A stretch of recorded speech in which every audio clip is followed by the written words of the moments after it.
Well, finally, MSNBC is covering this story. The 12th of March, Rachel Maddow Show, MSNBC. Oil companies dumping radioactive waste in North Dakota. Oil companies dumping radioactive waste in North Dakota. I won't, of course, play it for reasons of copyright and respect and self-protection. However, you can. You'll come right there. We'll look at this. Don Morrison of the Dakota Research Council talks with Rachel Maddow about the challenge of holding oil companies responsible for pollution in North Dakota. This piece was reprinted by Truth Out without permission or license. However, I'm operating under fair use, so I won't go further with it. Oh, by the way, please sign this petition from Care 2. Stop coyote killing contests and protect wolves in Washington. All right, we'll go onward. What about the waste in North Dakota? Well, this story was dated the 25th, but I really even wasn't familiar with it. We've had so much to pay attention to. From www.twincities.com, Pioneer Press, Amy Dalrymple with the Forum News Service. From Watford City, North Dakota. Listen, where's Watford City, North Dakota? It's right here. It's right here.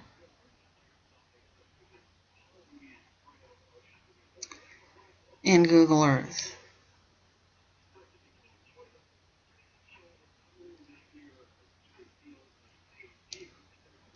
It's, not too far from the Montana border, northwestern North Dakota.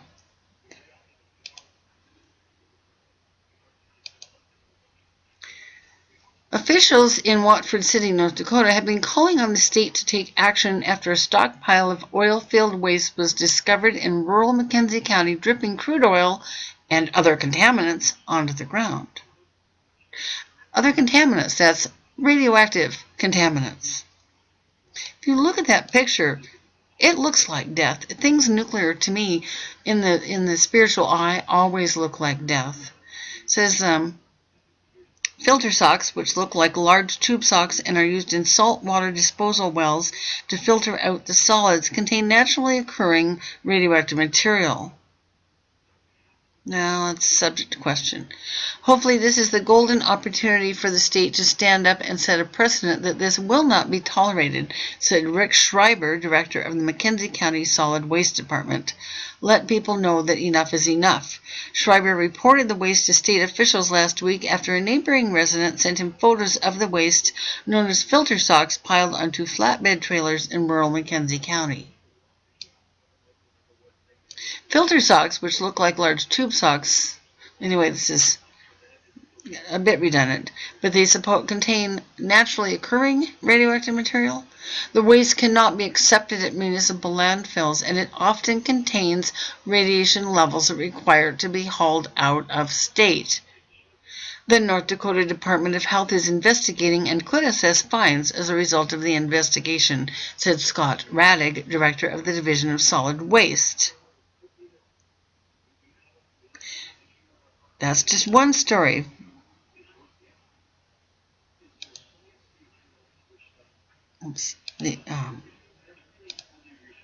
This story from March 11, and this is from the BismarckTribune.com. BismarckTribune.com, associated with Back in Oil Industries, actually. Probably bought out. Sorry. Hope I don't get slapped for that. Radioactive dump site found in remote North Dakota town. Noonan. Tiny remote town of Noonan in Divide County. Where is Noonan? Noonan's right here, north of Watford City. By Lauren Donovan, March 11th. Police and state health officials are investigating the illegal dumping of radio filter socks in an abandoned gas station in the tiny remote town of Noonan in Divide County. There's a vacant building filled with toxic waste, said Divide County Sheriff's Deputy Zach Schroeder, lead investigator, who says the building's apparent owner is a fugitive on felony larceny charges in Wyoming and so far not traceable. The building's contents were reported 2 weeks ago to the Divide County Emergency Manager, Jody Gunlock, who said the situation was turned over to the State Health Department and Divide County law enforcement. This showing the inside of the gas station that contains an estimated 200 industrial-sized garbage bags, I'm sure that's meant to be, full of radioactive filter socks. Radioactive filter socks, a waste byproduct of oil production. The situation's under investigation, and officials are taking some steps to secure the building, right in the middle of a small town. There are more photos. Schroeder said 6 separate rooms in the old mobile gas station contain industrial-sized black garbage bags full of filter socks. He estimates at least 200 bags or more are piled into the dirt floor structures worn of rooms. Okay, there's more. This story is well done. I recommend you come and read her work. Noonan mayor angry over situation with radioactive filter socks. Right here in the middle of this little town. In sweet little North Dakota. Says the residents of Noonan, population 120, don't have information, and said it's likely that whoever dumped the garbage bags did so under cover of darkness. This is so beyond despicable. Gunlock said the building may be fenced off to prevent anyone from entering the property, and the deputy said he planned to surround it with crime scene tape. The bags were dust-covered and may have been there for some time, though it's hard to tell how long. I don't think this is ignorance. This was ignorance, just deliberate, Gunlock said. Gunlock said tests done last week on the materials show it's low-level. There's no such thing as low-level nuclear waste, folks. Low-level radium that emits big, weak particles that don't penetrate skin but would be hazardous to inhale or ingest. Where is it? Right in the middle of this small town. Oh my gosh. Okay.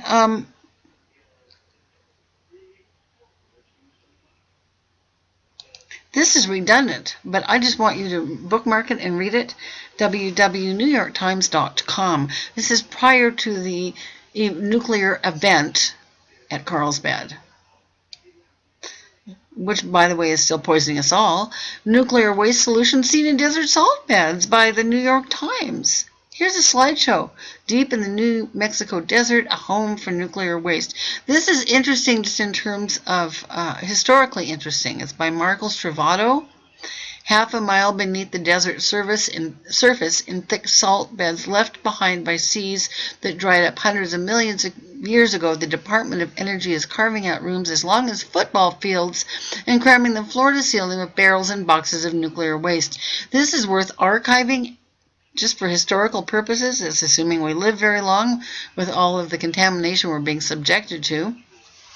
These are salt beds. What do we know about salt beds? What do we know about bayou corn? Salt beds. Here's salt beds again, which have the consistency of crumbly rocks so far down in the earth, are what the federal government sees as a natural sealant, really, for the radioactive material left over from making nuclear weapons. Well, now we know it wasn't a sealant, was it? Right here they state, just in case you're questioning, just for the record, the process is deceptively simple. Plutonium waste from Los Alamos National Laboratory and a variety of defense projects is packed into holes bored in the walls of rooms carved from salt. At a rate of 6 inches a year, the salt closes in on the waste and encapsulates it for what engineers say will be millions of years. It's eternity, said Dirk Roberson, a guide for the frequent tours the Energy Department gives to visitors to the salt mine, who leave with a souvenir plastic bag filled with chunks of salt pressed into rock-like form. Guess what? Johnny and Tammy are going home with souvenir plastic bags filled with radioactive salt.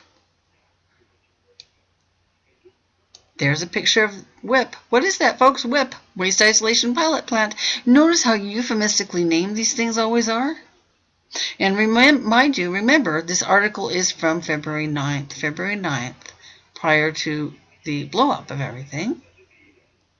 And, you know, it's this article is just highly bizarre and disturbing, because it's the way it's written is that salt is a natural geological repository, and it's just something the Earth has given us. Oh, wait. By the way, though, the salt behaves strangely around nuclear waste, which is warm to the touch. When the waste is buried in salt, tiny bits of water inside the salt start to move toward the heat. As a result, the salt left behind is stronger, like a good sealant. But it's still basically salt. Oh, wait, it's radioactive salt. Oh, my God.